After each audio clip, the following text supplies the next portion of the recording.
કેમ છો દાદા? આમ તો રાજકોટથી આવું છું. કેમ છો? મજામાં છો?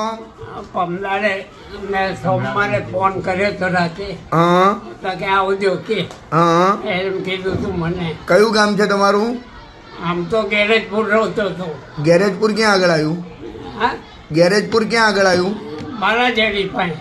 બારેજડી જોડે. હા આ પહેલા હું ત્યાં રહેતો હતો, હમણાં મહિનાથી બધું ખાલી કરી નાખ્યું. હા. મારાનું મકાન નતું હા. એટલે મારી ભાઈ આધાર કાર્ડ બધું છે. તમારું નામ શું? મારું નામ ધીરુભાઈ. ધીરુભાઈ. છોકરાઓ કેટલા દાદા? છોકરો ગુજરી ગયો સાહેબ, એક જ હતો 42 વર્ષનો. છોકરો ગુજરી ગયો જેવું છે? હા અને પરિવારમાં બીજું કોણ છે? તમારા વાઈફ છે? હા, ક્યાં રહે છે? એ રાજકોટ છે આશ્રમમાં. એ આશ્રમમાં છે? તમારા વાઈફ પણ આશ્રમમાં છે? હા તમારો દીકરો ગુજરી ગયો, બીજું કોઈ છે નહીં દાદા? ના. એવું છે? હા. અને તમે શું કામ કરતા હતા? હા, શું કામ કરતા હતા તમે? મારું હા. આમ તો કાઠિયાવાડમાં ધારી અમરેલી ગાર્ડનમાં ના ના, કામ શું કરતા હતા? કામ દરજીનું. દરજી કામ કરતા હતા એમ? હા. અને આંખે શું થયેલું છે? આંખે આ ગોકુળ રાજકોટમાં સાહેબ આપણે સ્વામિનારાયણ ગુરુકુળ છે ને, હા ને હું ભક્તિનગરમાં સેક્રેટરી નોકરી કરતો હતો હા. 2 વર્ષ કરી. હા એમાં આંખો દુખવા માંડી ને હા તો 50 રૂપિયાનો કેસ કરાયો મેં. હા અને 2 દાડા દવાના કે ત્યાંથી દવાની બાટલી મને આપી હા. સાહેબે. હા. એટલે કે આ ટીપા નાખજો કલાકે. હમ. ને ઘેરે જઈને નોકરી ઉપરથી ગયો ને નાખ્યા ને હા. ટીકી ઓગળી ગઈ. એટલે ફૂલું થઈ ગયું એવું થયું ને? આંખમાં આંખમાં ફૂલું પડી ગયું એટલે ને આમ ટીકી ઓગળી ગઈ એટલે ફૂલા જેવું જ દેખાય. એટલે અત્યારે દેખાતું નહીં આંખે તમને? સાધારણ દેખાય. સાધારણ દેખાય એમ? સારો પગ છે ને એટલો જ. હા હા. અને છોકરો શું નોકરી કરતો હતો તમારે? હા? તમારો દીકરો હતો એ શું નોકરી કરતો હતો? એ રિક્ષા ચલાવતો હતો. રિક્ષા ચલાવતો હતો. તે કેમને એક્સપાયર થઈ ગયો? એક્સિડન્ટ થયો હતો?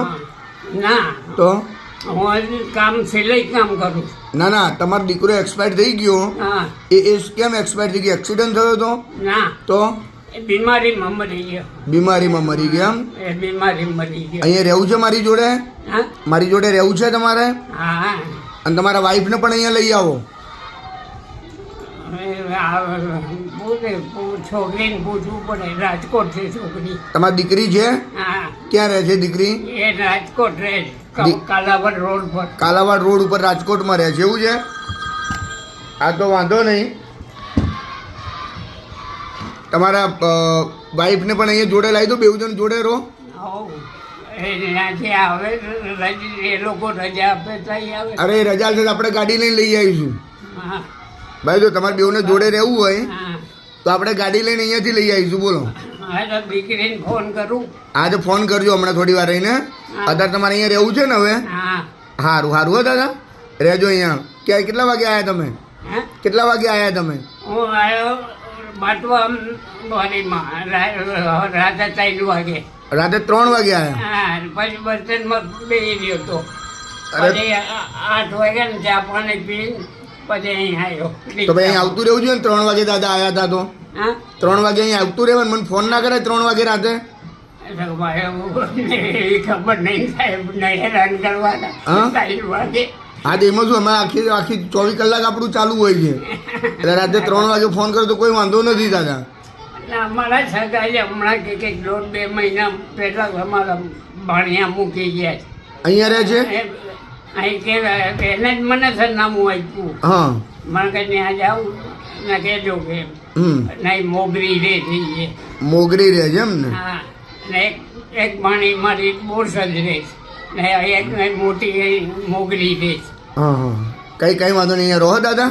તમારી બધી વ્યવસ્થા અહીંયા થઈ જાય, ચિંતા ના કરશો. હા. એ હા.